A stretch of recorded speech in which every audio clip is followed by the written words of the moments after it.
How to pay Atome using Gcash. Hey guys, in this tutorial I'll show you guys how you can easily pay for Atome using Gcash. So the first thing you're gonna have to do is log into your Gcash account, and once you are logged in, you'll find different options on the services tab. Find the option called transfer, which is right between load and bills. Right on top, just tap on it, and then you'll be taken to the bank transfer page.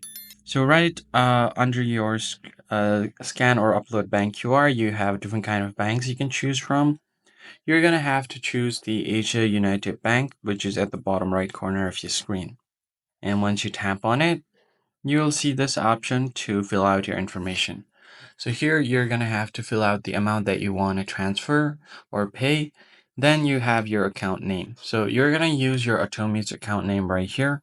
Then on your account number, enter the bank's account number that's connected with your Atome pay. And then finally, you can send or send receipt to. So if you want to send the receipt to someone, you could enter that as well.